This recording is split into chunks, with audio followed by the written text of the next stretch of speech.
Hi guys, welcome to my channel online GS by Divakar. इस video में हम लोग डिस्कस करने वाले हैं नगरीय भूगोल का प्रमुख सिद्धांत, जिसे सेंट्रल प्लेस थ्योरी या केंद्रीय स्थल सिद्धांत के नाम से जाना जाता है। आज हम लोग इसके बारे में डिस्कस करने वाले हैं और इसमें देखेंगे कि केंद्रीय स्थल सिद्धांत क्या है, इसकी पूरी व्याख्या यहाँ पे की जाएगी और साथ ही साथ इसका मूल्यांकन और इसकी आलोचना भी इसमें हम लोग देखेंगे। यहाँ से आपका यूजीसी नेट में भी प्रश्न पूछा जा चुका है, कई बार प्रश्न आए हैं और आपका असिस्टेंट प्रोफेसर में और टीजीटी पीजीटी ग्रेड 1 की परीक्षाओं में भी यहाँ से प्रश्न आपका पूछा गया है। यूजीसी नेट में प्रश्न यहाँ से जो पूछे गए हैं वो थोड़ा सा यहाँ से डीप जाके पूछा है। कई बार तो डायरेक्ट आपका सेंट्रल प्लेस थ्योरी के बारे में पूछा है, लेकिन कई प्रश्न आपके यहाँ पे इस तरह से मिले हैं जो उनके बीच की जो सीमाएं वो सीमित करता है क्षेत्र, उनके बीच की दूरी भी पूछा गया है केंद्रीय स्थानों के नाम के, यानी दो केंद्रीय स्थानों के बीच की दूरी किस तरह से, कहाँ पे टाउनशिप में कैसी होती है, काउंटी सीट में कैसी होती है, जिला नगर या डिस्ट्रिक्ट सिटी में कैसी होती है, कितने सेंटर होते हैं, इन सभी के बारे में यहाँ पे हम लोग देखेंगे। केंद्रीय स्थल सिद्धांत में क्रिस्टालर की मान्यताएं क्या रही हैं, इसको भी यहाँ पे डिस्कस किया जाएगा। ठीक, तो यहाँ से स्टार्ट किया जाए। यदि आप चैनल के नए व्यूअर हैं, पहली बार चैनल पे आ रहे हैं, तो इसे सब्सक्राइब करके बेल आइकन ज़रूर क्लिक कर दीजिए, क्योंकि आगे आपका जैसे अब हम लोग नगरीय भूगोल का सिद्धांत पढ़ रहे हैं, काफ़ी लोगों की क्वेरी यही थी कि नगरीय भूगोल या मतलब मॉडल और थ्योरी को कराया जाए। तो अभी हमने केंद्रीय स्थल सिद्धांत लिया, इसके बाद पहले हम नगरीय भूगोल के सिद्धांत जो भी आपके यूजीसी नेट के पेपर में हैं या आपके असिस्टेंट प्रोफेसर के लिए या आपके एकेडमिक्स के लिए जो लोग पीजी वगैरह में हैं उनके लिए भी ये थ्योरी जो है महत्वपूर्ण होती है। तो इसको हमने उसी बेस पे यहाँ पे लिखा है कि ताकि आपको प्रारंभिक मुख्य परीक्षा में या फिर आप एकेडमिक एग्ज़ाम देने जा रहे हैं, कोई पीजी हो गया या यूजी हो गया, तो वहाँ पे भी आपके लिए ये यूजफुल हो। तो यहाँ से स्टार्ट किया जाए तो जो वाल्टर क्रिस्टालर का पूरा नाम है वाल्टर क्लिस्टालर, इन्होंने सन 1933 में अपने केंद्रीय स्थान की अवधारणा प्रस्तुत की थी। हालांकि इनके पहले भी केंद्रीय स्थान की अवधारणा के बारे में वान थ्योनेन ने, कुहन ने, कूले, हेग, जेफरसन आदि विद्वानों ने इसके बारे में अपने विचार प्रकट किए थे।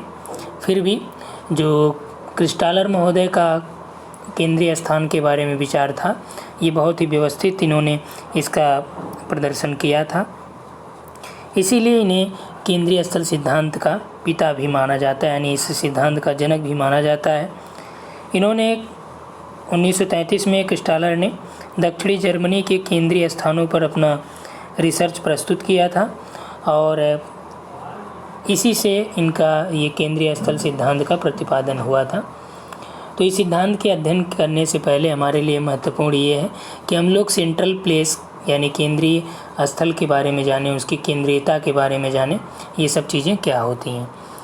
तो जो सेंट्रल प्लेस था यानी केंद्रीय स्थान, इस शब्द का सर्वप्रथम प्रयोग 1931 में मार्क जेफरसन ने किया और इन्होंने प्राइमेट सिटी के बारे में भी बात किया था। प्राथमिक शहर की भी संकल्पना मार्क जेफरसन की है।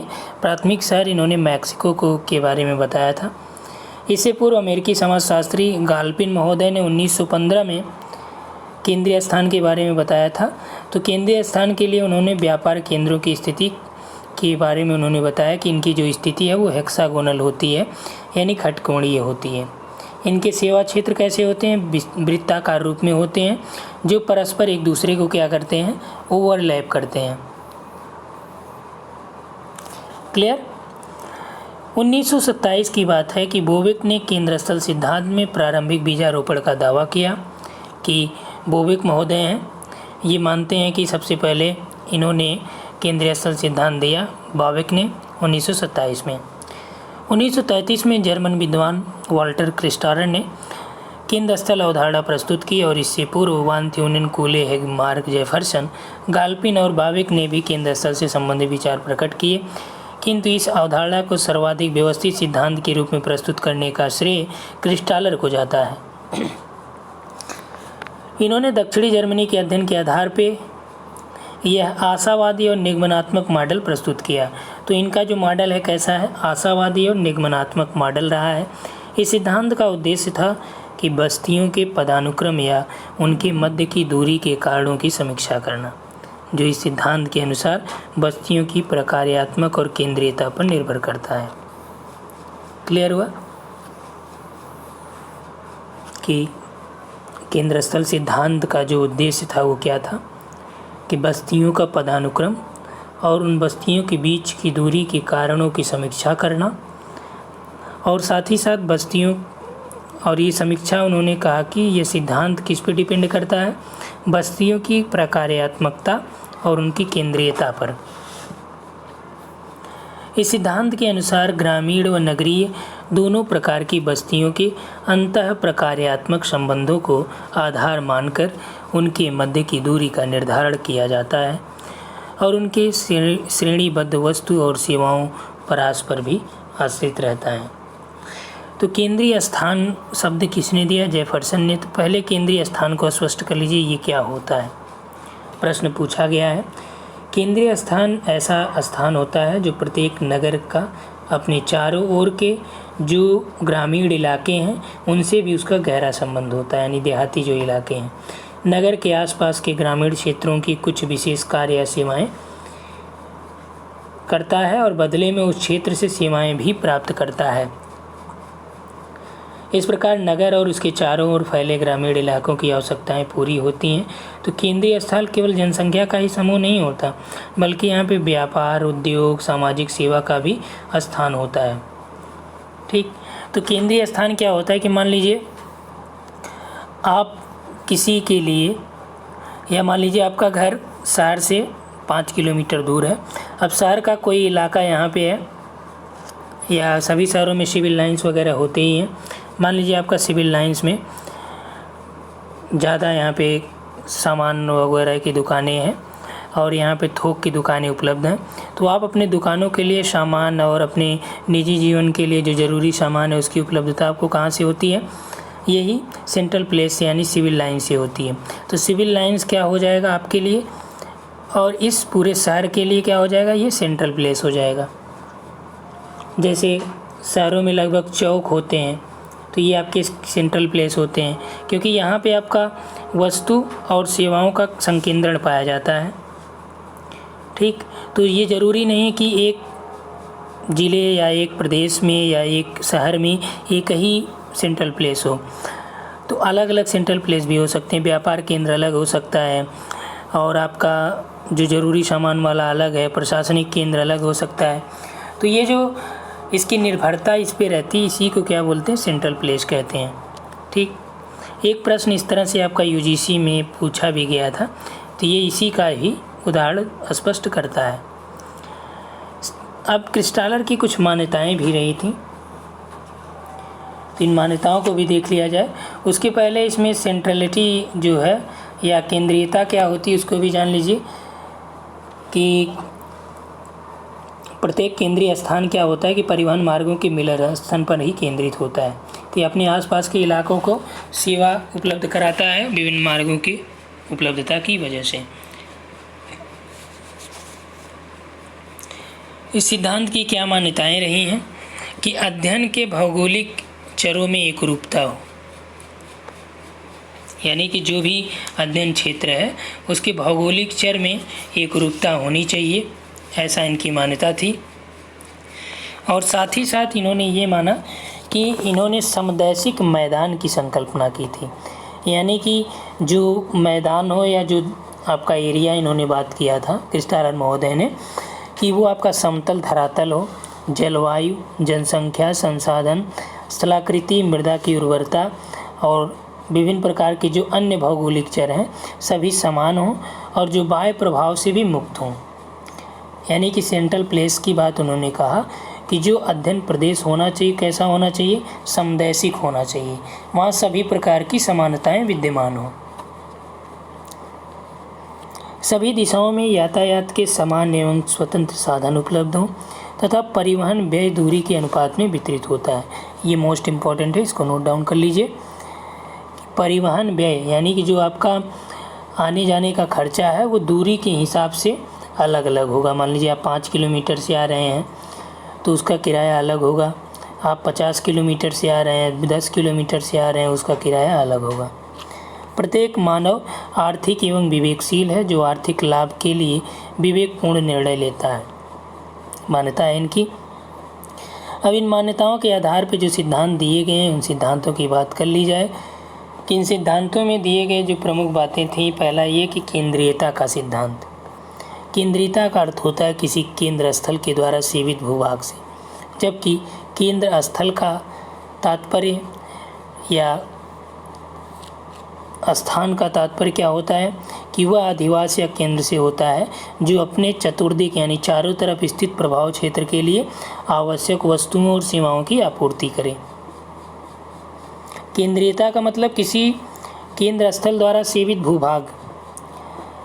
केंद्र स्थल का मतलब कि ऐसा स्थल जो अपने चारों ओर स्थित अन्य क्षेत्रों को के आवश्यक वस्तुओं और सेवाओं को आपूर्ति प्रदान करता है। जिन कार्यों द्वारा यह सेवा की जाती है उन्हें केंद्रीय कार्य कहते हैं। और स्पष्ट है कि बड़े नगरों की केंद्रीयता अधिक, जबकि कस्बों या गांवों या पूर्वों की केंद्रीयता क्रमशः कम होती है। क्लियर हुआ? अभी हमने आपको बताया कि बड़े नगरों में अलग अलग केंद्र स्थल हो सकते हैं। व्यापार केंद्र अलग हो सकता है, आपके अन्य आवश्यक वस्तुओं के केंद्र अलग हो सकते हैं, प्रशासनिक केंद्र अलग होता है, ठीक। जबकि गांव में क्या होता है कि गांव में आप देखते हैं या आपके पूर्वा वगैरह हो गए तो वहाँ पे एक ही बाज़ार रहती है, उसी में आपको सभी सामान की उपलब्धता यहाँ पे होती है। तो यहाँ पे क्या है कि इसकी अपेक्षा तो यहाँ पे केंद्र कम होंगे ना, क्योंकि जनसंख्या भी कम है। अगला है, इसमें इन्होंने पदानुक्रम सिद्धांत भी दिया था। तो क्रिस्टालर महोदय ने इसमें पदानुक्रम सिद्धांत में क्या दिया, यानी अर्बन हायरार्की में एक समान जनसंख्या तथा एक ही प्रकार की वस्तु या सेवा के वितरण केंद्र एक ही पदानुक्रम के बस्ती माने जाते हैं। इनका मतलब है कि प्रत्येक केंद्रीय स्थान का अपना सेवा क्षेत्र होता है, परंतु प्रत्येक केंद्रीय स्थान से सेवा क्षेत्र का विस्तार, उनकी प्रकृति भिन्न भिन्न होती है। सबसे छोटा बाजार केंद्र होता है और अपने आसपास के क्षेत्र को वो सेवा प्रदान करता है। यह केंद्र अपने से बड़े टाउनशिप केंद्र के लिए क्या होता है, वो भी सेवा प्राप्त करता है। इस प्रकार टाउनशिप किससे, काउंटी सीट से, और काउंटी सीट किससे, जिला नगर से, और छोटे जो जिला नगर है वो किससे, राज्य की राजधानियों से, और जो राज्य की राजधानी है वो क्या, प्रधान नगर से या प्रांतीय नगर से, और प्रांतीय प्रधान नगर किससे संबंधित होगा, प्रादेशिक राजधानी से। तो यहाँ से ये सभी एक दूसरे से सेवाएं प्राप्त करते हैं। तो क्रिस्टालर ने दक्षिणी जर्मनी में 7 पदानुक्रम के बस्तियों का निर्धारण किया, ठीक। यानी कि इन्होंने जो पदानुक्रम का सिद्धांत दिया उसमें 7 पदानुक्रम के आधार पर इन्होंने बस्तियों का निर्धारण किया और बताया कि केंद्रों की संख्या कहाँ पे कितनी कैसी हो सकती है। क्लियर हुआ? यानी कि जो आपका मार्केट है वो किससे संबंधित होगा, यानी जो बाजार केंद्र है वो किससे संबंधित होगा, टाउन वाले एरिया से, टाउन क्षेत्र से। और टाउन केंद्र किससे होगा, काउंटी सीट से। काउंटी सीट किससे होगी, डिस्ट्रिक्ट सीट से। और डिस्ट्रिक्ट सीट किससे होगी, जिला नगर से। जिला नगर किससे होगा, यानी काउंटी सीट जिला नगर से हो गई, और जिला जो है आपका छोटे राज्यों की राजधानी से। छोटे राज्य की राजधानी वाला जो नगर है वो कहाँ से सेवा प्राप्त करेगा, प्रांतीय या प्रधान नगर से। और प्रधान नगर कहाँ से सेवा प्राप्त करेगा, राष्ट्रीय राजधानी क्षेत्र से, ठीक। तो यही ये फिक्स्ड हायरार्की था, और इन्होंने हायरार्की को, फिक्स्ड हायरार्की को के रूप में माना था। तो मार्केट जो इन्होंने 7 पदानुक्रम निर्धारण किया, तो आइए एक एक करके देखते हैं। पहला था मार्केट विलेज को एम से डिनोट किया, और इसमें इन्होंने बताया कि केंद्रों की संख्या 486 है, और 2 स्थानों के बीच की दूरी जो मार्केट में थी वो कितनी है, 7 किलोमीटर। यानी जो मार्केट सीट में 2 स्थानों के बीच की दूरी थी तो उसे कितना इन्होंने बताया, 7 किलोमीटर। यानी मार्केट हैमलेट या मार्केट वेस्ट में 2 स्थानों दो केंद्रीय स्थानों के बीच की दूरी 7 किलोमीटर बताया। केंद्र की जनसंख्या 800 के आसपास हो सकती है। क्षेत्रफल इसका 45 वर्ग किलोमीटर, जबकि टोटल पॉपुलेशन आपका बाजार क्षेत्र का 2700 किलोमीटर हो सकता है। अगला है टाउनशिप सेंटर या एम्प्ट सॉर्ट। तो टाउनशिप सेंटर को ए से डिनोट किया इन्होंने, और यहाँ पे जो नंबर ऑफ सेंटर्स हैं यानी कि दो केंद्रीय स्थानों के बीच की दूरी के अलावा जो केंद्रों की संख्या है वो कितना है यहाँ पे 1182, और जो डिस्टेंस यहाँ पे दो केंद्रों के बीच की दूरी है 12 किलोमीटर है। किसमें? टाउनशिप केंद्र में। ये देखिए आपका पूछा गया है यूजीसी में मिलान करने के लिए। तो मार्केट विलेज की जो दूरी है दो केंद्रों की 7 है और आपका टाउनशिप की 12 किलोमीटर है। यहाँ पे जो टोटल पॉपुलेशन है बाजार क्षेत्र की टाउनशिप में 8100 है, और आपका जो क्षेत्रफल है इसका लगभग 135 वर्ग किलोमीटर है, और जो एक जनसंख्या है इसकी लगभग 1500 है। तीसरा जो इन्होंने बताया कि तीसरा जो केंद्रीय स्थान है उसका नाम है काउंटी सीट। तो काउंटी सीट आपका इसके जो नंबर ऑफ सेंटर्स हो गए केंद्रों की संख्या वो कितनी है? 54 है।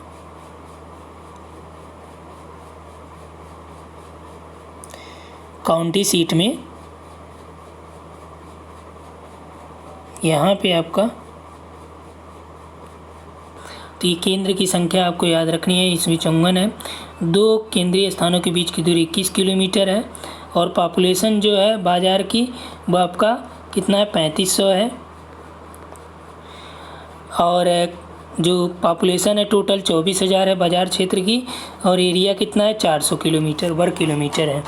इसी तरह से चौथा जो इन्होंने डिवाइड किया वो था डिस्ट्रिक्ट सिटी, यानी कि जो आपका काउंटी सिटी किस पे डिपेंड होगा? डिस्ट्रिक्ट सिटी पे।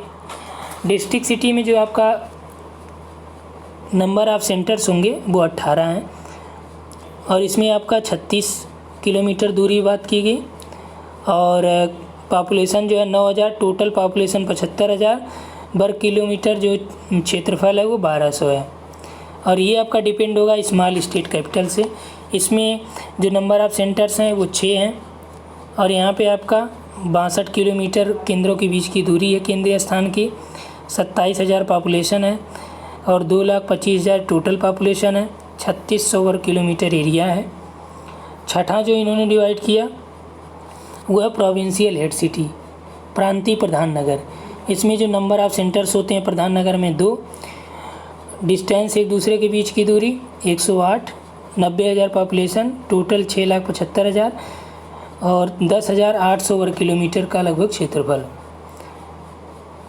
और सातवां जो है ये आपका रीजनल या प्रोविंशियल या रीजनल कैपिटल सिटी है। इसमें जो आपका नंबर ऑफ सेंटर्स हैं 1 होता है। डिस्टेंस जो है 186 किलोमीटर है केंद्रीय स्थानों की।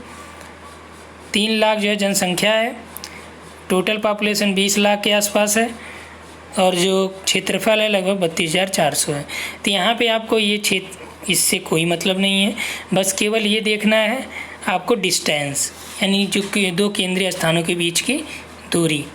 ठीक, तो यहाँ पे आप समझ सकते हैं जो शॉर्ट फॉर्म में लिखा गया है NOC यानी नंबर ऑफ सेंटर्स, D का distance between 2 centre, and CP is centre population, SP is serve population, A is area. Clear. अगला है कि थ्रेशोल्ड पॉपुलेशन एंड यानी देहली जनसंख्या या प्रवेशी जनसंख्या और वस्तु का परास।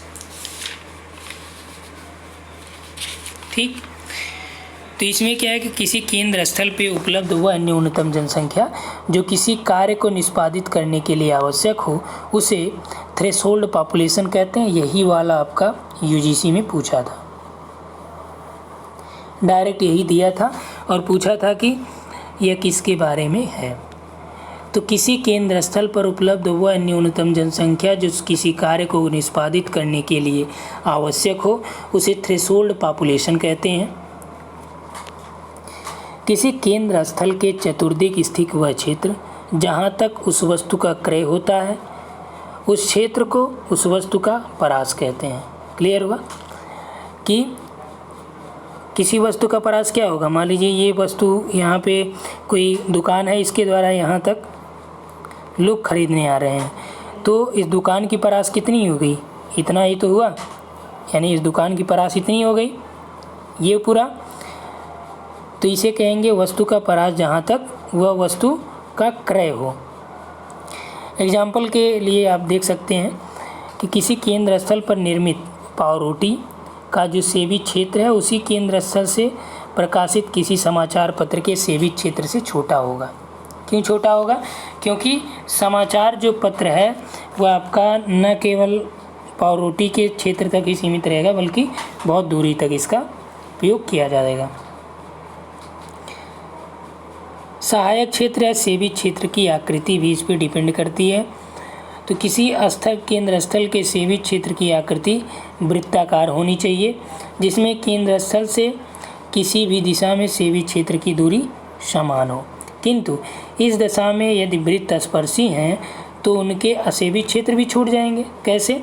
मान लीजिए ये वाला एरिया है आपके पास, अब यहाँ पे आपने वृत्त बनाया, ठीक, ये मान लीजिए आपने वृत्त बनाया।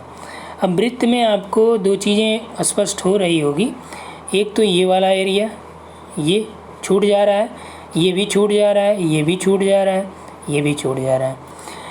तो यदि आकृति वृत्ताकार रखा गया होता, क्रिस्टालन रखा होता, तब यहाँ पे असेवित क्षेत्र छूट जाते। और इसी के लिए यदि वृत्त अतिव्यापी होंगे, मान लीजिए यदि वृत्त को क्या कर दिया जाए, एक दूसरे से सटा दिया जाए, ऐसे कर दिया जाए, तो यहाँ पे कई जो क्षेत्र होंगे वो क्या होंगे, अधिक केंद्र स्थल से सीमाएं प्राप्त होने लगेंगी। यानी एक क्षेत्र को कई केंद्र स्थलों से सीमाएं प्रदान होने लगेंगी, वहाँ पे भी समस्या आने लगेगी। तो इन दोनों सैद्धांतिक दोषों से बचने के लिए क्रिस्टालर ने क्या किया कि जो सहायक क्षेत्र था उसकी आकृति क्या रखा, खटकोणीय रखा। ठीक, खटकोणीय रखा। क्लियर हुआ? तो आपने स्पष्ट कर लिया होगा कि क्रिस्टालर ने खटकोणीय आकृति क्यों रखी, क्योंकि उनको ये पता था कि ये जो एरिया है यह असेवित क्षेत्र हो जाएगा, और असेवित क्षेत्र होने की वजह से और ये जो एरिया है ज़्यादा एक दूसरे से बना देंगे तो ये अतिव्यापित हो जाएगा। क्लियर? देखिए यहाँ पे एक दूसरे से जब ये होगा तो अतिव्यापित हो जाएगा, तो भी यहाँ समस्या होगी। जब यहाँ से इस तरह बनेगा तो यहाँ पे आपका असेवित क्षेत्र हो जाएगा। तब इन्होंने क्या किया कि यदि हम लोग मान लीजिए खटकोण वाले एरिया को लें, जैसे यहाँ पे आपका बना है, देखिए ध्यान से देखिए, तो यहाँ पे जो बनाया गया है, अब जब यहाँ पे इन चीज़ों को कलर थोड़ा सा चेंज कर दें, ये हो गया, ये हो गया, ये ठीक, इस तरह से जब हम इसको बनाएंगे तब यहाँ से आप देख रहे हैं कि कोई असेवित क्षेत्र नहीं बचेगा। कैसे? ये देखिए, कोई असेवित क्षेत्र बचा या कहीं इसमें ओवरलैपिंग आपको दिखी? जो आपने ये गोले में यहाँ पे मान लीजिए ये वाला जो एरिया है, जो अपने गोले में यहाँ पे देख रहे हैं, यहाँ पे देख रहे हैं छोटा छोटा असेवित क्षेत्र छूट रहा है, क्या इसमें कहीं आपको नज़र आया? ये देखिए कहीं है? नहीं है ना। तो इसीलिए इन्होंने इसका यूज किया और यही आदर्श दशा है। ठीक, और इन्होंने अलग अलग बातों की भी यहाँ पे व्याख्या की। तो सबसे पहले हम लोग जानते हैं कि जो पदानुक्रम में इन्होंने 2 के को यूज किया था, के वर्ड्स यूज किया था, हिंदी में क कहेंगे, इंग्लिश में आपका के। तो K3 का इन्होंने माना कि K3 ये बाजार सिद्धांत होता है, अर्थात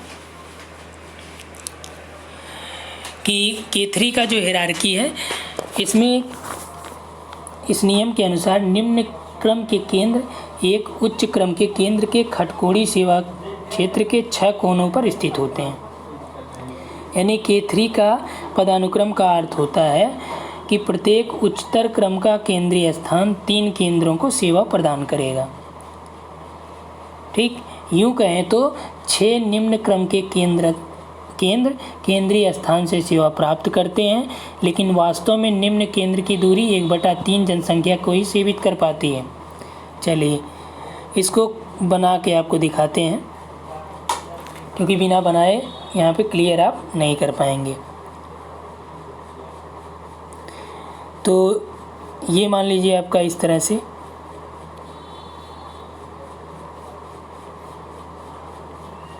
एक ये हो गया, एक ये हो गया, एक ये हो गया, और यहाँ भी बना दे रहे हैं।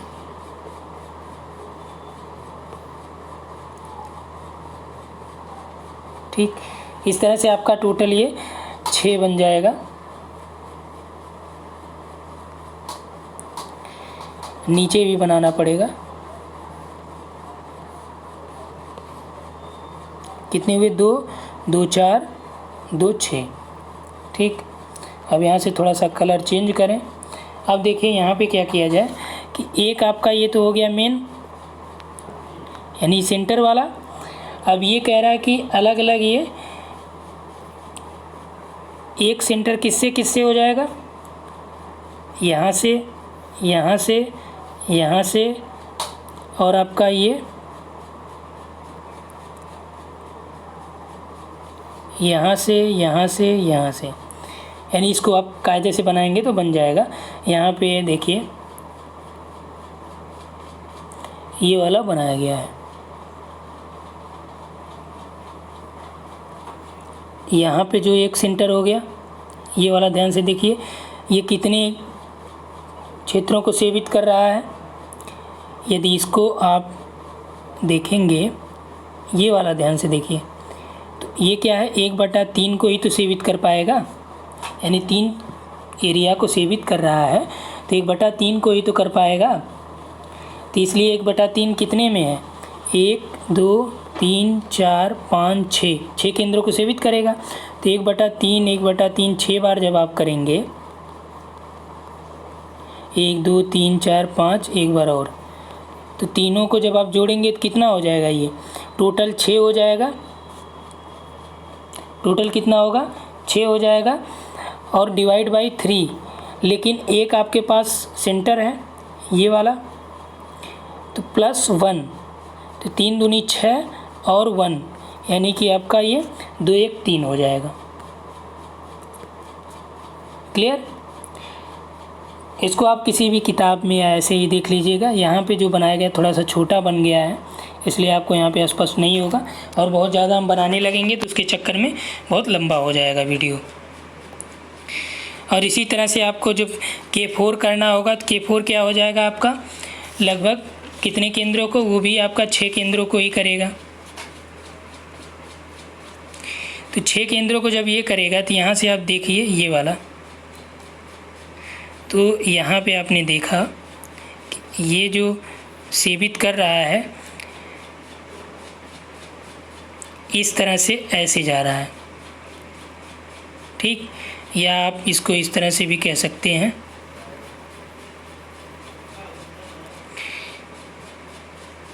ये ऐसे जा रहा है, तो ये लगभग आधा एरिया ले रहा है। तो जब ट्रांसपोर्ट को K4 उन्होंने क्या बताया कि परिवहन है, परिवहन का जो क्षेत्र हो जाएगा ये किसको करेगा। मैप यहाँ पे क्लियर नहीं बन पा रहा है, इसलिए आप कम समझ पाएंगे। यहाँ पे आपके पास जो भी मैप होगा उससे आप देखिएगा, यहाँ पे आप क्लियर करके समझ पाएंगे। तो जो 6 केंद्र हैं उसके आसपास के, तो वो लगभग आपका आधा आधा एरिया सब पे कवर करता है। तो 6 का ये आधा आधा आप डिवाइड कर दीजिए, सबको जोड़ दीजिए, तो ये कितना हो जाएगा, 6 डिवाइड बाई 2, तो ये 3 हो गए जो प्रमुख केंद्र हो गए, और प्लस जो आपका एक बड़ा वाला भाग है जो सभी का केंद्र स्थल है, तो 1, यानी कि K4 आ गया। K4 क्या हो गया, परिवहन क्षेत्र हो गया। और K7 क्या है, यहाँ पे एडमिनिस्ट्रेटिव, यानी कि आपका प्रशासनिक नगर की बात की है। तो K7 क्या करेगा यहाँ पे कि K7 का जो होगा ये प्रशासकीय नियम पे आधारित होगा। इस नियम के अनुसार सभी निम्न वर्ग के केंद्र उच्च वर्ग के बाजार क्षेत्र के भीतर होते हैं, यानी सभी जो भी निम्न वर्ग के केंद्र हैं वो उच्च वर्ग के केंद्र के भीतर होंगे या बाजार केंद्र के।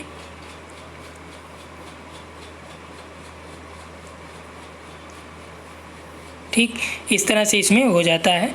तो सबका जब आप यहाँ पे सभी केंद्रों का मिलान करेंगे, जब सभी केंद्र एक दूसरे के बीच में हो जाएंगे तो एक एक केंद्र का यहाँ पे अलग अलग एक एक मान हो जाएगा।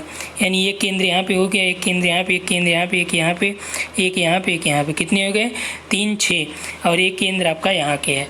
ठीक, तो ये 7 केंद्र हो गए K7 यानी प्रशासनिक नगर। क्लियर हुआ। तो प्रशासनिक व्यवस्था हेतु जो केंद्र का विकास है K7 के अनुसार ही होगा। उसमें आपका 7 के बाद 49 के बाद 343 के बाद 2401 का इस तरह से क्रम होता जाएगा। यानी कि 7 पूर्वों को एक सेवा केंद्र सेवा पहुंचाएगा या नगर 2401 पूर्वों की सेवा 343 कस्बों में। ठीक, इसी तरह से K3 क्या होगा, K4 में आपने देखा कि 4 होगा, 4 के बाद उसमें 16 हो जाएंगे। K4 में 16 के बाद 64, 64 के बाद 256। K3 की जो संख्या है उसमें क्या होगा, K3 में आपका 3 होगा, फिर 9 केंद्र हो जाएंगे पदानुक्रम में, फिर 27 हो जाएंगे, 27 के बाद 81, 81 के बाद 243, इस तरह से बढ़ता जाएगा। यानी K3 आपका बाजार हो गया, K4 आपका परिवहन हो गया, K7 किस में हो गया, प्रशासनिक नगर में। आलोचना इनकी देख लें तो सेवा क्षेत्र की खटकोणी व्यवस्था केवल समदैशिक मैदान पर ही संभव है, जो इन्होंने मान्यता मानी थी कि केवल समदैशिक मैदान होना चाहिए जहां पे ये लागू किया जा रहा है। लेकिन ये ज़रूरी नहीं कि सभी जो शहर हैं वहाँ पे समदैशिक हो, सभी दशाएं समान हो। अगला, औद्योगिक विकास के परिणाम स्वरूप नगरों में उद्योगों की प्रधानता हो गई तथा केंद्रीय सेवाएं दूसरे स्थान पर आ गईं। उद्योग नंबर 1 पे आ गया, केंद्रीय सेवा दूसरे पे आ गया। इसीलिए औद्योगिक केंद्रों में यह योजना अपने मूल रूप में लागू नहीं होती, यानी जो इंडस्ट्रियल एरिया वहाँ पे इसका यूज अब नहीं होता उतना।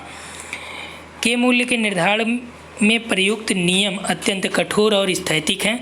इसमें कालिक परिवर्तन को भी सम्मिलित नहीं किया गया है, जो इस सिद्धांत के व्यवहारिक नहीं बल्कि आदर्शवादी बनाता है। क्रिस्टालर ने वस्तुओं और सेवाओं का वर्गीकरण 3 भागों में किया जो व्यवहारिक नहीं है। लास ने इनकी आलोचना की थी, तो इन्होंने केंद्र स्थलों में 150 प्रकार की वस्तुओं और सेवाएं चिन्हित किया। क्रिस्टालर के सिद्धांत को उच्च पदानुक्रम से निम्न पदानुक्रम की ओर प्रस्तुत किया, जबकि क्रिस्टालर ने क्या किया कि सिद्धांत को उच्च पदानुक्रम से निम्न की ओर प्रस्तावित किया, जबकि लास ने क्या कहा कि निम्न से उच्च की ओर इसका उपागम दिया।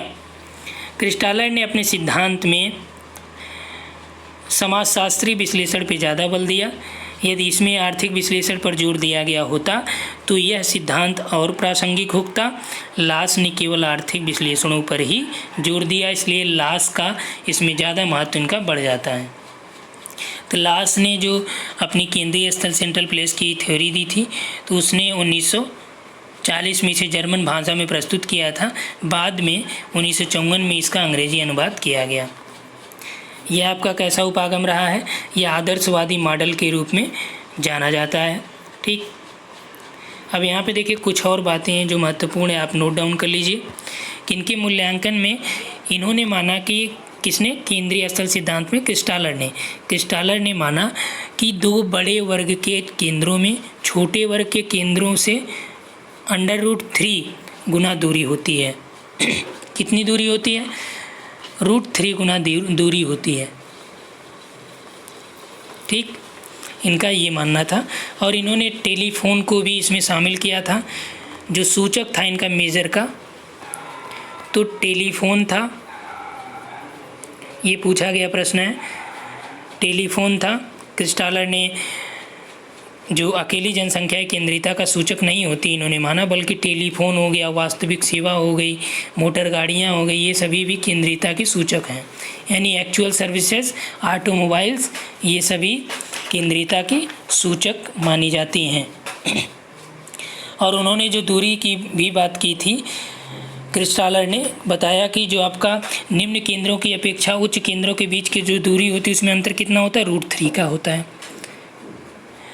इस प्रकार यदि पूर्वा का जो बीच की दूरी थी वो 7 किलोमीटर आपने देखा था, इससे अगले जो उच्च टाउनशिप की दूरी कितनी हो जाएगी, 7√3 हो जाएगी। √3 का मान कितना होता है?